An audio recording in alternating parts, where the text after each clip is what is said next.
Joining us today for Frost & Sullivan's latest webinar. Today's event is titled The Future of Work, Growth Opportunities and Trends. My name is Anna, and I oversee Frost & Sullivan's Growth, Innovation, and Leadership briefings. Before we begin, I'd like to go over a few quick notes. We will have some detailed slides on this presentation, so there's a full screen feature available in the lower right-hand corner of your webinar player. You can safely share this briefing at any time via social media, email, or blogs. Today's discussion will also be available on demand shortly after we finished. And don't forget to submit your questions throughout the session today. Our presenter is Rob Arnold, Principal Analyst here with our Digital Transformation Practice. He is a connected work expert, and Rob has over 16 years of enterprise communications industry research and consulting experience, as well as the competitive and market intelligence, trends, forecasting, analysis, and strategy development and growth consulting. In addition, Rob has extensive hands-on solutions, usage, and evaluation. You can follow Rob on his Twitter or also on LinkedIn. With that, I would now like to hand the presentation over to Rob. Thank you, Anna. Thanks, everyone, for joining us today. If we can move to the agenda slide. Thank you. I just wanted to quickly provide a little bit more detail. Obviously, we're here to talk about the future of work, and that entails both looking at the workplace and the workforce. And we'll be looking at some key enabling technologies to watch in the future and how that is going to impact the future of work. Finally, I'll wrap up with some action items that you can take to help to prepare for these shifts in the future. And hopefully we'll finish off with an interactive Q&A session. So if you do have questions, please go ahead and submit those using your webinar portal here. You can do that anytime during the webcast. To that end, I am a Unified Communications and Collaboration Analyst. So much of my track here will be skewed to that angle. As you know, a market researcher or analyst needs to have a great deal of depth in the core and a lot of knowledge around everything that touches that core. So if I misspeak or you disagree with anything that I say, or if you'd like to know more about anything I say, please just pop a question or leave some feedback, and we'll make sure that we continue that conversation. So Anna, let's go ahead and begin. Great. So I wanted to set the table to talk about how we work today, and I think most of us can, recognize this as being true. When I speak about workers here,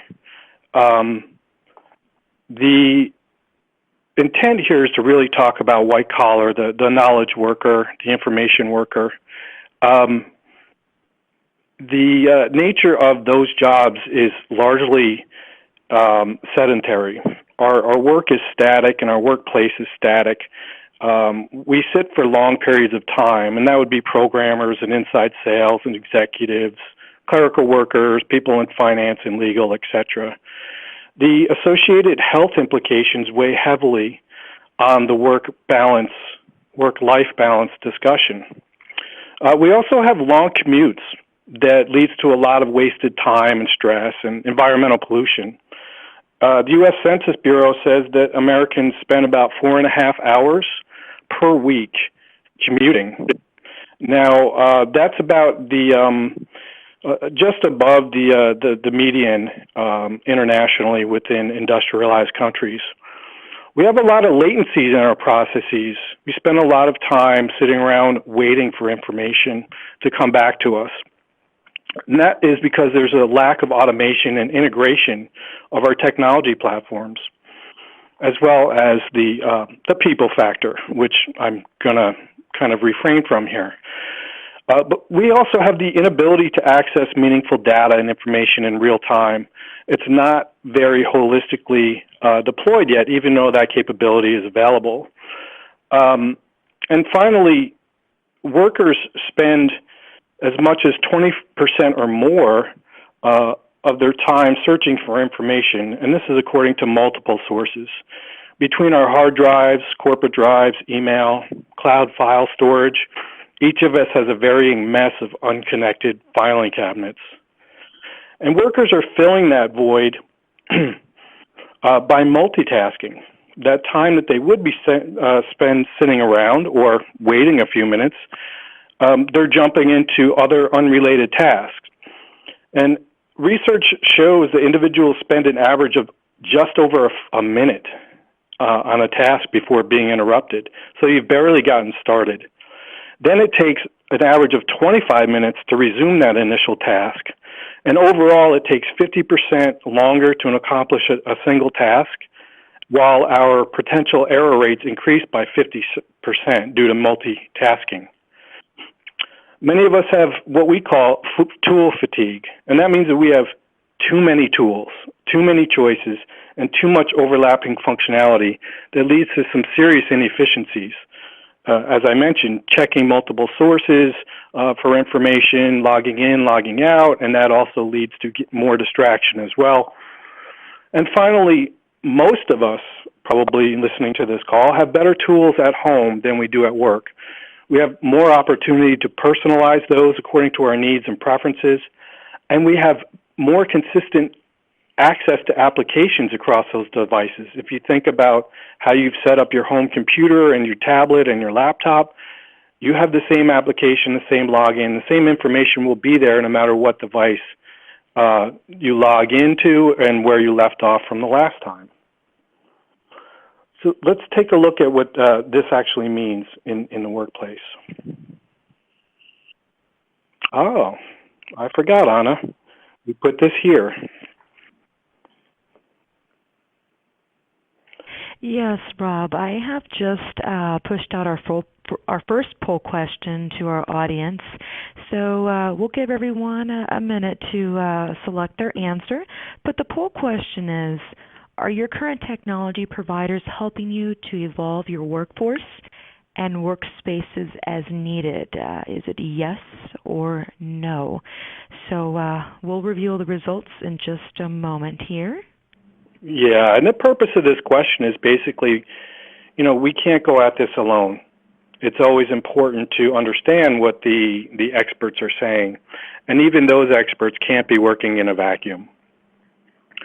So it's really important to make sure that everyone's working together to understand all the options that are available and understand best practices from people that have gone before and set examples for those who are coming after us.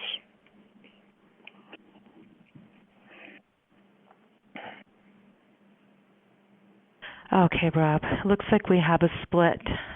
Well, actually, no. Our results are still coming in, so let me go ahead and stop that here. Okay, so it looks like this is what we have right now. We have 57% of our audience indicate yes, and 44% of our audience indicate no. And actually, it's 55% of our audience indicate yes. That's interesting. That's almost down the middle. And I would imagine a lot of those yeses are due to specific pain points that are being addressed rather than looking further out to the future or looking to the left and right of those specific pain points. But that is good news whatsoever. However, it's not good news that 44% say that they're not evolving with the help that they need. So let's talk about some of these things. So the changing workplace. The future of work will move away from traditional top-down hierarchy of information flow to more of a flat structure where employees and managers and others in the organizations will be involved with collective decision-making. And that means, as we have already seen today, line of business leadership and top performers are going to be even more influential going forward. However, the majority of the teams under these people continue to work in silos. Essentially, they want to finish their products or services, finish their task, and pitch the work over the fence to the next group with little ramification of what happens in that chain of custody. Also, what we're seeing here is that in the physical workspace, there's a lot of debate around the open office concept versus traditional office configurations. Now, the move for most research is that there's a large trend toward the open office that's meant to combat the high cost of real estate and decrease the number of workstation IT needs to support, and to address the job roles that require less time at workstations, but also to make the office a more compelling place to spend time. I mean, let's face it, you don't want to bring a customer or an employee recruit through an office where there's nobody there. But in general, the overall trend is to create spaces that foster collaboration and interaction among workers. What we're finding is that truly open physical spaces, if you think about a large, warehouse with no walls in it, and just, desks and lounges and things in between with no separation, that doesn't always work. There's a high potential for worker distraction there. People spend a lot more time pretending to work so that people don't talk to them. Out of experience, I know this. But there's also a continued need for privacy. So what we're seeing is hybrid designs are growing in popularity. And these feature, some sectioned off areas that offer opportunities for privacy to concentrate alone or in groups. But it still has those open spaces in that flow that deliver the benefits of a true open office design. And in the past, we've measured workers and technology and processes and physical space performance with discrete tools, and many of us still do that. And we've bandaged those metrics together to look at these as more or less of a complete data set. And there's a lot of error built into that and a lot of assumption. But analytics are changing the game, what we can do with the information. And finally, everything as a service. I'm sure we've all heard of that. It says X as a service here.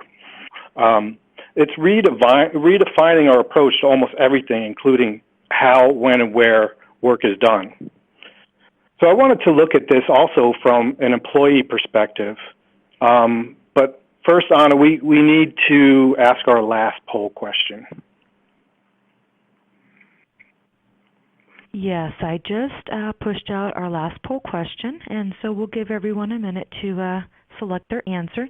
But the poll question is, how long before your current workplace is obsolete? Is it already is? 3 to 5 years? 10 years? Or we continue to evolve so it won't be? And here we're not really talking just about the paint on the walls or the aesthetics. We're talking about addressing some of those things we just discussed on that previous slide. What's the layout? Is it collaborative? Is it equipped with the technology that your people need to work alone or together? Are people connected to their space, to their technology, and to each other?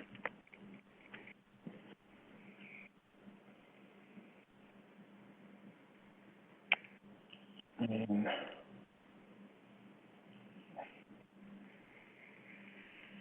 how are we doing? 2 more minutes here. I'm sorry, 2 more seconds. All right, I've stopped the poll question. And these are the results here. It looks like 14% indicate.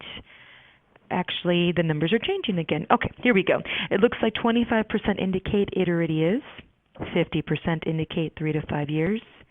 And 25% indicate we continue to evolve, so it won't be. Interesting. So it sounds like people are relatively on top of it. And our research show that, a refresh should take place every 3 to 5 years. A lot of that is in line with your technology cycles. So it's important as you go through this refresh process to think about how the technology fits into the environment and the environment fits that technology. Things like your meeting rooms and the ergonomic setup of it so that people can stand while they work, or they can change positions and work from different spaces within the office for a fresh view on and perspective on what they're immersed in. So let's take another look here at the other part of this equation, which is the workforce, the evolving worker. Not many of us work like our parents did, and honestly, not many of our kids will work like we do today. Each generation has a different mindset based upon the expectations of the technology that's available to them at the time. Now, okay, I have to talk about millennials, and I can envision the eyes rolling, but millennials currently are the largest generation in the U.S. labor force, and they're going to comprise more than 75% of the workforce by 2025. Now, they have the most spending power of any generation, which means that they will be the ones to create the environments that they perceive as most conducive to achieving a balance of company and personal success. This generation of workers believes that teams accomplish more and better things. They believe that training, development, and flexible work are the top job benefits that they can obtain from their employer. And about 89% of them prefer to choose when and where they work. Now think about that. That ties very specifically into that evolving workplace that we talked about. But it also ties specifically into a lot of the enabling technologies that will connect us to our applications and to our colleagues and to our workspaces. But it's safe to say that each generation wants to do more than their predecessors. Today's workers, though, they're frustrated and unsatisfied when they're not matched with the appropriate technology to be productive. One Frost and Sullivan survey from a couple of years ago, I think it was maybe 2 or 3 years ago now, but it's still very relevant, says that 80% of employees admitted in a survey that they are using non-approved software as a service or SaaS applications for their jobs. 80%. That's incredible. And at the same time, our research shows that IT thinks they're provisioning the correct tools for their workers. So where is this heading? Well, we did another survey in mid-2018, June I think it was, in the U.S. of 400 and some change IT decision makers and business leaders. And we asked about their perceptions of cloud. And 75% of them said that their cloud strategy enables IT to be a service broker to the business.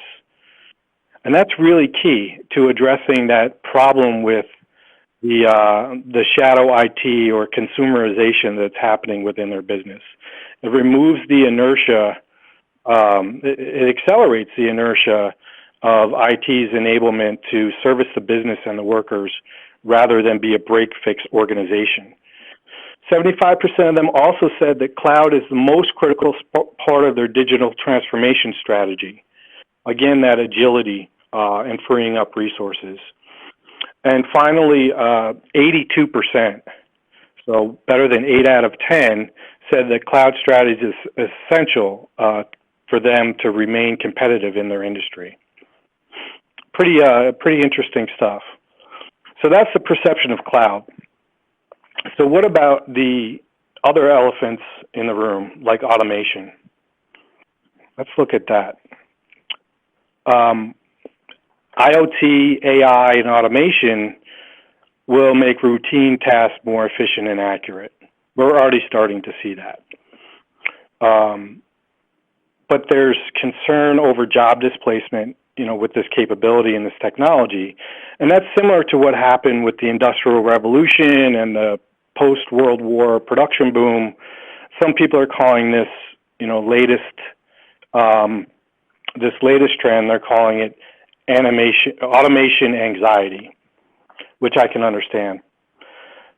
However, a lot of research indicates that there are trends toward augmented or hybrid strategy, that businesses will automate some job tasks to complement and enhance employee strengths that machines don't have, such as complex decision-making, flexibility, and people skills. According to the World Economic Forum, over 25% of businesses expect automation to actually lead to the creation of new jobs. Also, per that organization, in 2018, an average of 71% of task hours across 12 industries are performed by humans. So we'll call it 7 out of 10 hours, compared to 30% by machines. But by 2022, this average is expected to shift another 13% in favor of machines, making it more of a 50-50 split, which is really interesting. So we see how this needle is moving. One set of estimates indicates that 75 million jobs will be displaced by shifts in the division of human-machine labor. But another 133 million new roles will be created.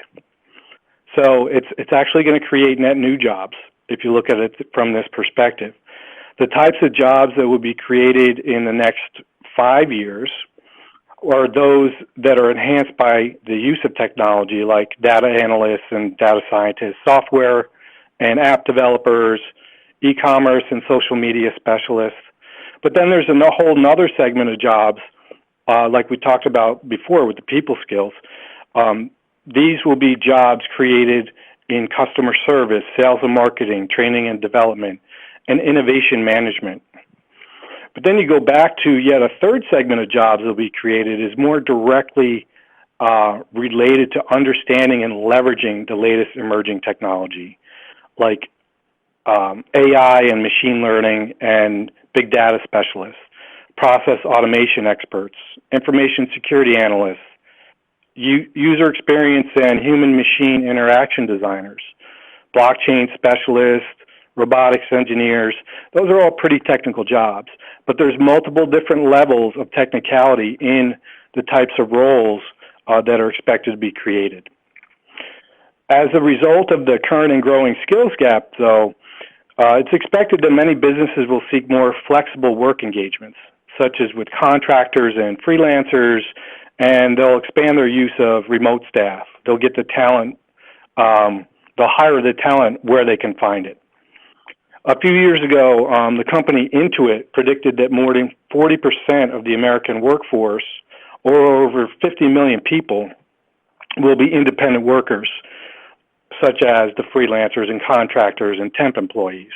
And that'll be in just a few years from now.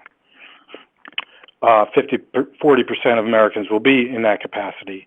And the Federal Reserve recently reported that nearly a third of adults in the U.S. are already engaged in some form of independent work, either as a primary job or to supplement their other incomes. So what does all this mean to the future workspace? Well, it means new team constructs that will create much more dynamic team life cycles than we've had in the past, comprised of people within and outside of the organization and for different periods of time.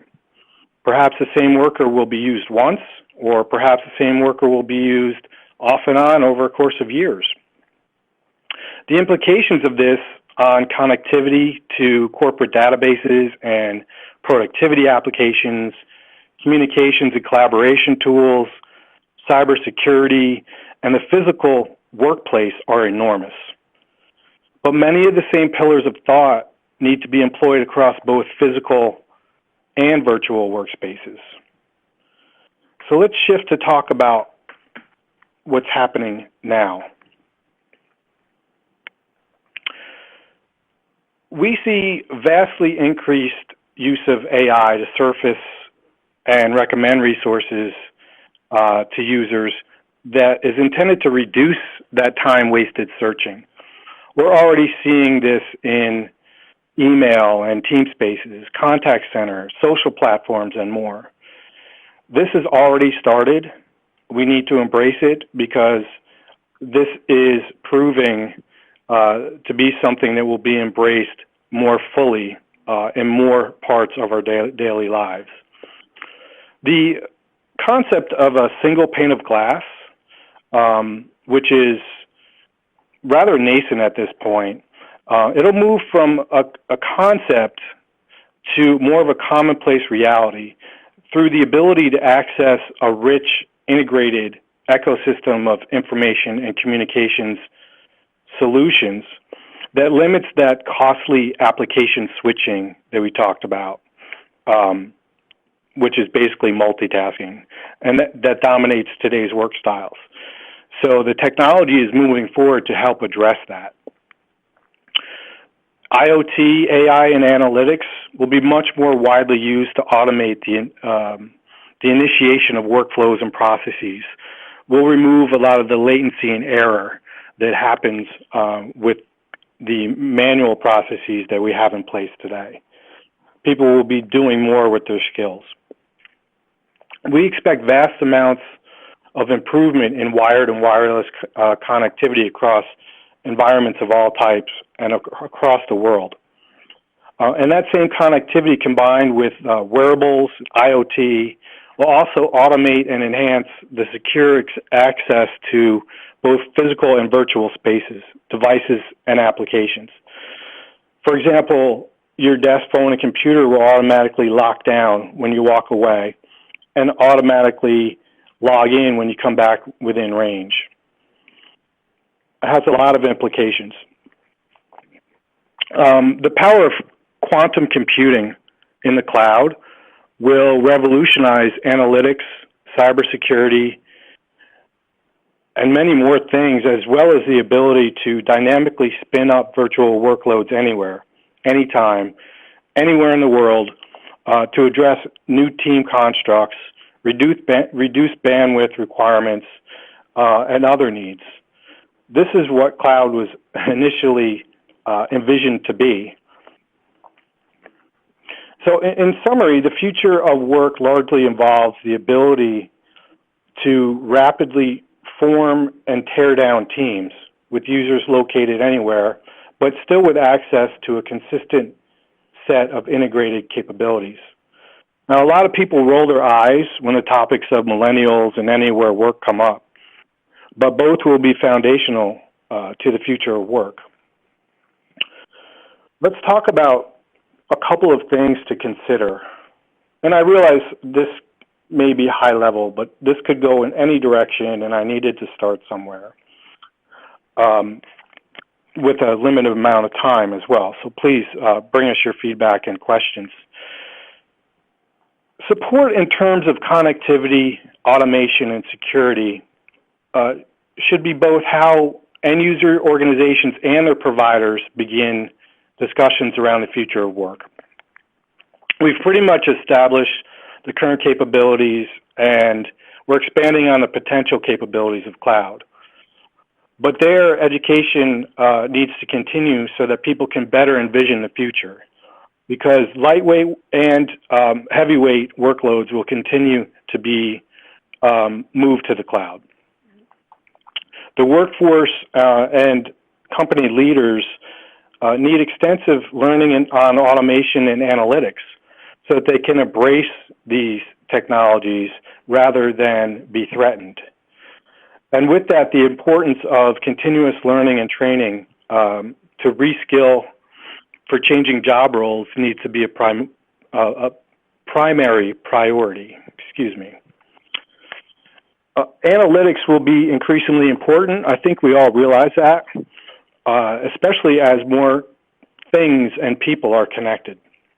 So we have to think more holistically than we do now across a broader set of data sources and the actionable info that can be derived. I recently did a report on analytics in unified communications, and despite a lot of provider value propositions around analytics, we've found that those are being produced in silos. The network on one hand, the user-facing applications on another hand, and business performance and worker performance on another hand, with very few organizations mapping all of those together to see what it really means. Cybersecurity will continue to be characterized as a constant battle of pirates versus the business trying to keep them out. But every step of the way, we need to fully utilize what's available in platforms, services, and product security. And we don't do a good job of that today. We're lazy about updating our passwords. We don't use single sign-on to reduce our work style inefficiencies. and we don't do a good job of follow-up on platform access control when those teams change, whether somebody leaves the company or the project is completed. There's often a fear of what's next, but we know what's next. If they have not, end-user organizations need to recognize the ability to transform on a daily basis. Because if your workforce and your workplace look the same in 5 years, let alone 10 or 15, it most likely means that you're going to be left behind. And that doesn't speak well to the providers who are helping them. And that moves us to Q&A. I tried to be fast, and I tried to make sure that we left enough time for an interactive discussion. Thank you, Rob. Yes, we're going to go ahead and start our question and answer session. So I see that we have some questions come in, so let's go ahead and get started. My question here reads, where do biometrics fit in? Oh, yeah, that's a good one. If you think about a number of these technologies, they can typically fall within one or several broad categories: connectivity, cloud, and analytics. And biometrics actually falls most squarely within analytics, because a lot of people don't realize that biometrics can be used for more than just security and access control. It can be used to analyze sentiment of your customers. It can be used to recognize your VIPs as they walk into your establishment. It can be used to monitor dwell times at your point of sale to ensure people don't abandon their purchases. So biometrics definitely has a big play in the future. It's already being established now, and it's best established within the law enforcement community of different levels. But we certainly see that it's going to play a bigger part in other industries as well, whether that's education or retail or manufacturing, for example, to look at things like how injuries happen. So a good question. Biometrics has a big, broad play, and it's a very flexible technology that will play a bigger part in the future of work. Thank you. And a lot of the information you presented is focused on North America. What are the global implications? Yeah, that's a good question. As I mentioned, this topic for today's discussion could be extremely broad, and it still is, even though I tried to rein it in. The implications are global. There are different transition rates in different industries and in different regions. There will be different rates of displacement due to automation in different regions as well as in different industries, but it certainly does have a global implication. For example, China and some parts of Asia lead in various industry adoption of IoT, whereas North America, I think healthcare, for example, leads in IoT in terms of overall revenue and customer spending.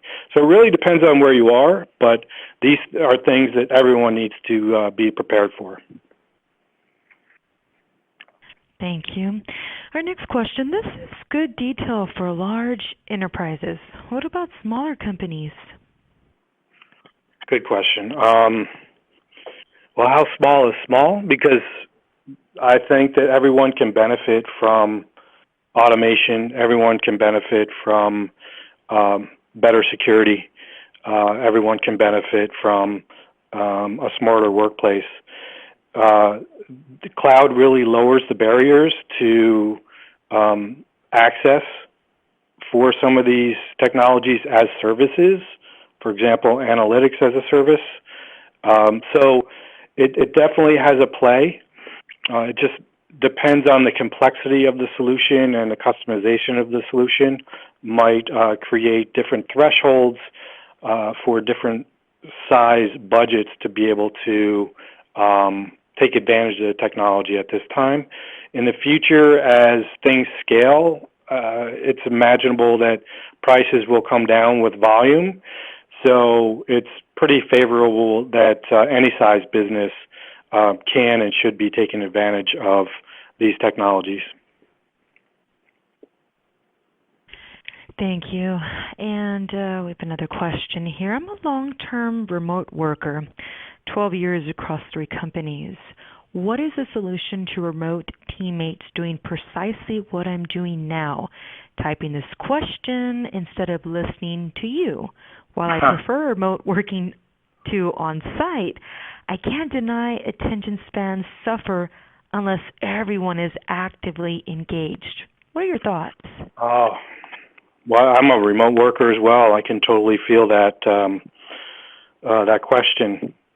The use of video is important, especially for people who work remotely like myself, not just because I cover video and I use it every day, but to be able to see the people that you're working with, to be able to see that people are paying attention and that they're not multitasking.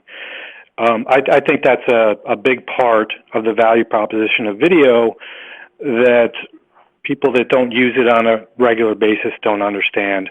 Often enough, we're using video conferencing just to use it because it's there, but it does have other benefits, whether soft or personal type of benefits that I spoke to. So I would try to go with a video platform to have calls. There's lots of excellent services out there that are feature-rich and low risk and affordable. Thank you. And we have a couple more questions, and then we will end the session.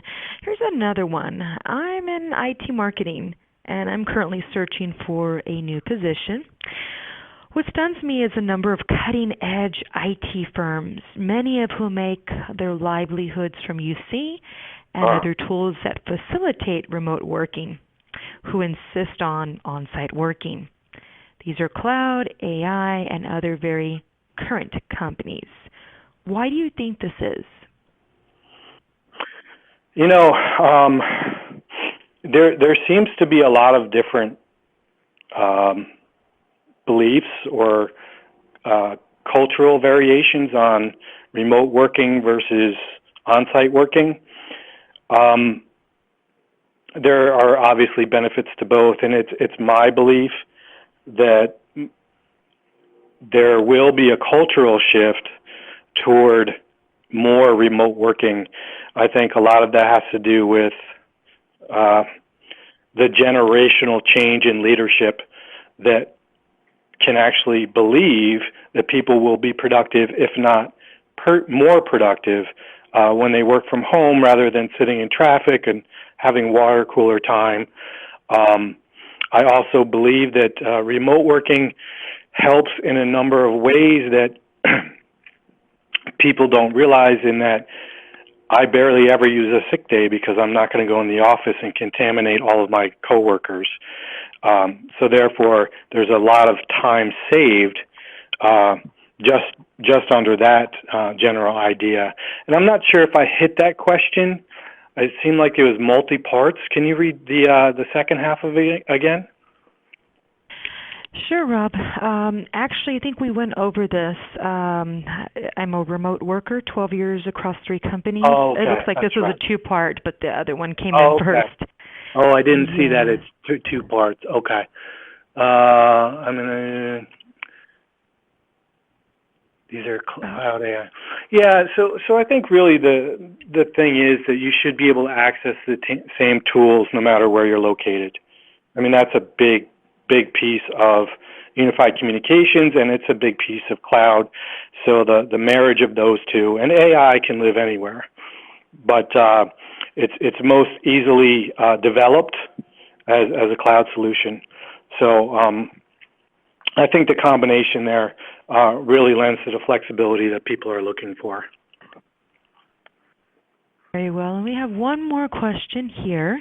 Can you talk about knowledge workers' attitudes towards AI and helping them get their jobs done? What are barriers to adoption? Yeah, honestly, as humans, we have an innate tendency to ask for help rather than doing for ourselves if we're sitting next to someone. Now, that could also be if I'm on instant messaging all day and I say, Anna, what's this? Where do I find that? Rather than looking for myself. Whereas AI will help me to find that information in the context of what I'm working on. So it can make me more productive. It can make Anna more productive in that she's not as interrupted in her daily flow.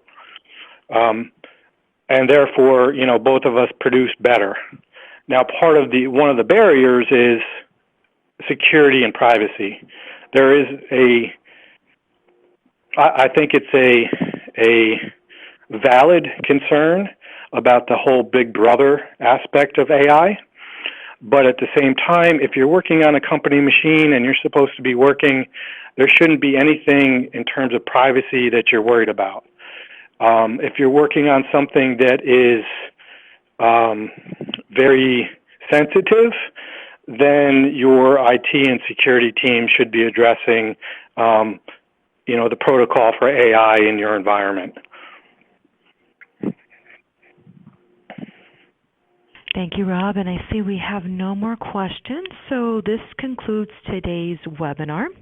I have posted some contact details for Rob and our corporate communications manager. So if there's any other additional questions or feedback, feel free to contact them. And I would like to thank everybody for their time today. And for those that have joined us late, the on-demand recording will be available shortly, so you can listen to the presentation from the beginning.